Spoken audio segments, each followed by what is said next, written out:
What's up, friends and antagonists, both minor and major? I'm Essel, and welcome to a quick impressions on the first night of Dragalia Lost. This is a brand new mobile game. Okay, great, thank you. It's a lot of voice lines.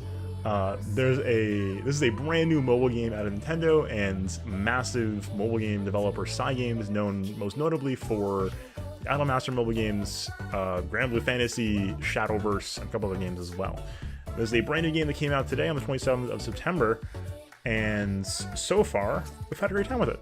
So, the game is a top-down action RPG, more or less.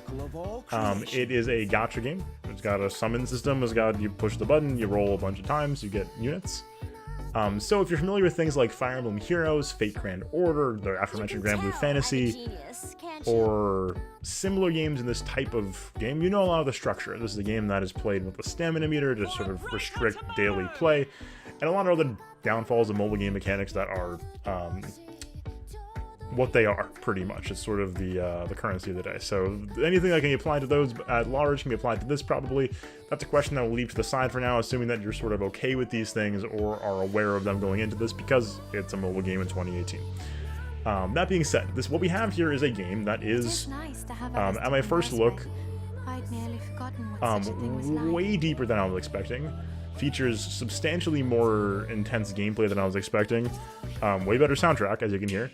And just way more going on. And in fact, maybe too much going on. So let's give a quick look at one of these missions. Well, let's go back one and do a quick node here. Chapter 1. Let us use our good team. Let's do this real quick. We grab a support unit, as we do in most gacha games. And then our team is composed of a bunch of units. We get these either from the story, from the gacha, or both. And they are relatively interesting. So each unit has equipped with them a weapon, which has effects. I don't really know what they do.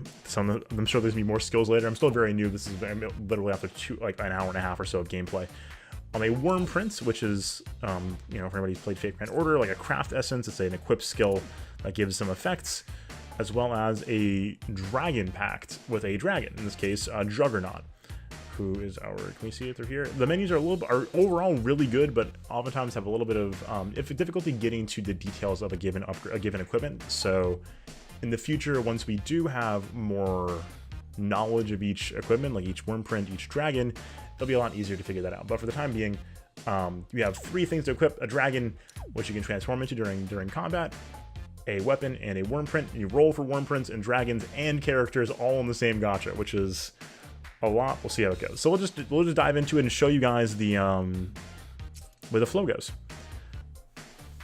So the game's played vertically, which is really nice, much like Fire Emblem Heroes, Nintendo's previous mobile offering and continued mobile offering, which has been doing crazy on globally.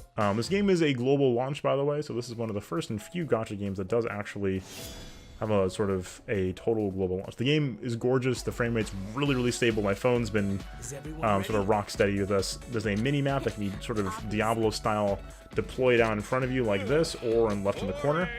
Auto battle exists. It works well. It's really convenient for farming and stuff like that. But otherwise, we're just gonna play the game. So we move by controlling a character like this. You can swap between characters by either tapping the top left or swapping here in the bottom right. So let's play with the protagonist here, who is a free 4-star. We just tap the screen to attack. Pretty straightforward. Basic attacks are pretty easy. From there, we can sprint by holding things down. Tap to attack again. Very straightforward. While we're doing this, we're going to build up a couple meters. The one right next to the portrait to the left right here, down this part, is the skill meter. The little slash, we'll shut that off when we get the skill charged. And then the dragon meter on the right, where the crystals are going, which gives us our ability to shapeshift into a dragon. So yeah, like I said, the gameplay is really smooth. It's nothing crazy, right? This isn't the most complicated gameplay in the world. We don't have insane depth here, but we have surprising depth. Not insane depth, but surprising depth. In that there's a lot we can do. The controls are overall super smooth. They're easily done one-handed, which is nice. Loot's all auto pickup, which is really convenient and just good for flow. We can focus entirely on combat. AoEs will appear in red when we have enemies doing like any sort of serious attacks, and those we can dodge. That shield means we have to use an attack called a force strike, which we can unlock through a system called the mana wheel, and is a pretty wild system. But it seems like every character can unlock 4 strike, which just enables us to do things. So that we just do by tapping and holding, and then tapping and holding, and then click, then holding and dragging a direction to aim it. And we do a 4 strike. These charge our dragon meters, thankfully. So this is not the dragon you get. I did one gacha roll and got this dragon juggernaut. The game's pretty generous in the first week at least. Was a huge promo for the game's launch that gives a lot of free Wormite, which is the main premium currency. It's free to play, of course, so again, I messed up. So this is a helper power, in this case, Azalith's. And I'm going to transform into Juggernaut. And this uses power, Shadow Carnage, and then we'll just beat the crap out of them. So we have leveled up a little bit beyond this level, so that's why this was super easy. But yeah, you can transform, and so I'll show you some of the upgrade menus for a sec. I'll have to come back in a couple days to show you the progress and figure out what the evaluation of the game is. This is my initial look at what it's like, what to expect. Again, this is a gacha game that's got a lot of menus. I mean, this is sort of the standard. There's a lot of menus. There's a lot going on here. At the end of the day, once you get through it and understand the flow, it's going to be very straightforward. Just to actually play the game, but there's a lot of systems to learn first. I think this is worth it, and by the way, that the whole gameplay is playable in 4-player co-op throughout the entire game, which is really interesting and not something I was expecting in the slightest. So I haven't tried it yet, again, because it's just brand new today, but theoretically this is playable in 4-player co-op. Which is very unusual for this type of game and could be the major selling point of the game going forward if the co-op is smooth, which it should be given how nice the combat is.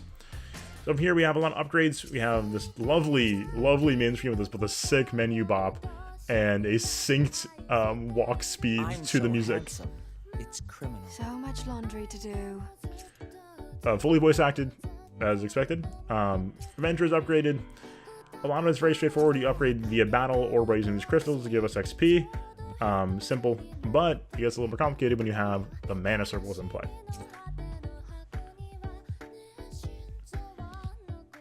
So again, this is just initial impressions. This circle might be way less complicated than it looks in the future when we understand it, right? But at first glance tonight, we sort of figured out this is kind of complicated. There's a lot of layers to it. What we're gathering so far, once you complete all of these nodes, you can unbind the first circle to go up a level and unlock more. It seems as though, because we checked out our 5-star unit earlier tonight, and her costs were substantially higher. Required 10 of the base fire gem thing and a few of the higher level fire gems. So it looks like for our 4-star unit, this is the Prince, the default unit. We can unlock new abilities, we can unlock base stats, and then go up a level. And it seems to be a lot of the same. The orange stuff here is skill upgrades, which is awesome. They require upgrade mats, as well as mana, which is a resource we're going to get to upgrade this stuff. You get mana from a lot of things, including daily events and stuff like that. So again, I have no idea how complex that's going to end up being, if there's going to have to be difficult skill decisions to figure out, or whatnot. But for now, just know that it's there and that it's pretty important. We got our dragons here. We just have a couple so far. Again, same thing. We give them dragon fruits, and there's some sort of fusion system as well that can be done. We're not quite sure how that works yet, but we'll look out for that in the future. Weapon upgrades we haven't unlocked yet because I'm not far enough. Same with crafting, which might be used to make weapons. Worm prints are the aforementioned upgrade system we have here. We got this one basically as part of the thing. This gives us +2 crit rate. We haven't seen a lot of crit rate before. Everything has lore on it, which is pretty sweet, and also things that you wouldn't expect. Worm prints have 2 arts on them, which is pretty sweet. So this is we upgrade this one by using skill damage up from just having this. It gives us 5%. I don't believe we upgraded yet. Yeah, so if we get something, so this is you can overload or unbind, excuse me, the worm prints by giving them additional stats via sending them similar worm prints of the same type. So if we give this one more mana founts, I believe we'll get to level 4 and upgrade the effect. Let's give it a shot. These are fairly okay, cool. So we upgraded it to level 30. Awesome. Unbalanced, we got double the skill damage, which seems really, really nice.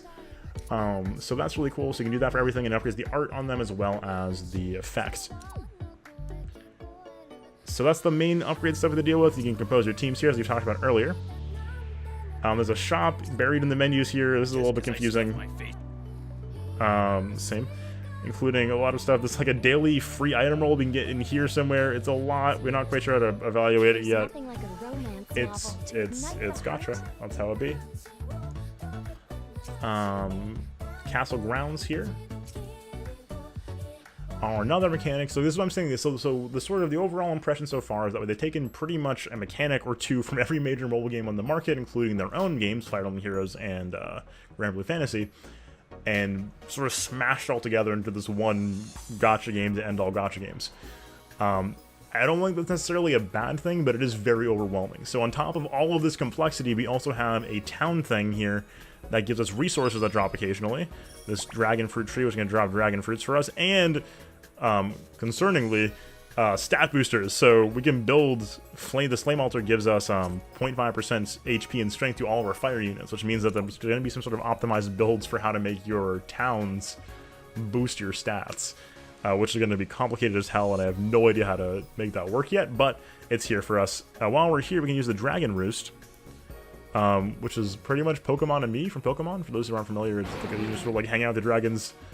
You look around, say lines, then you can feed them food, and give them gifts, and they'll be happy. We haven't fed. We actually did not give Juggernaut any food. So let's give him a tasty morsel. We have a little bit more of this, whatever this currency is now. Have some milk. Enjoy it. Oh, it's so cute. So leveling up these dragons also increases their shapeshift time. Doesn't feel half bad, this. So, and in return, they give us gifts, which are going to include, I think, upgrade mats. Yes, so that's upgrade mats for sure, and a dragon fruit. It looks like those might be random drops. I'm not sure yet. So it's a whole process. I'll have to come back and do an update on this to sort of figure out how this all shakes out and what the goal of this actually is. But a lot of games like this have systems that look one way at first, and then sort of as you develop your understanding of the game systems, work in different ways than you'd expect. So all in all, it's a gacha game. If you don't like gacha games, you're not gonna like this more than likely, unless you are invested in playing a top-down. I should really get back to my studies. Okay. This place isn't so bad. We got it. That's gotta stop. For impressions here.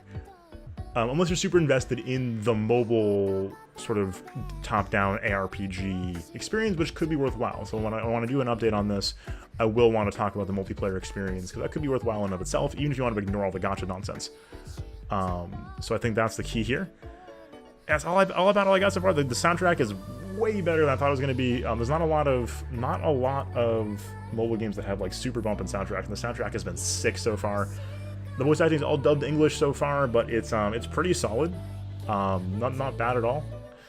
And the art's pretty sweet too. So overall, the package is solid, really smooth. The menus are nice, except for the weird buried stuff sometimes.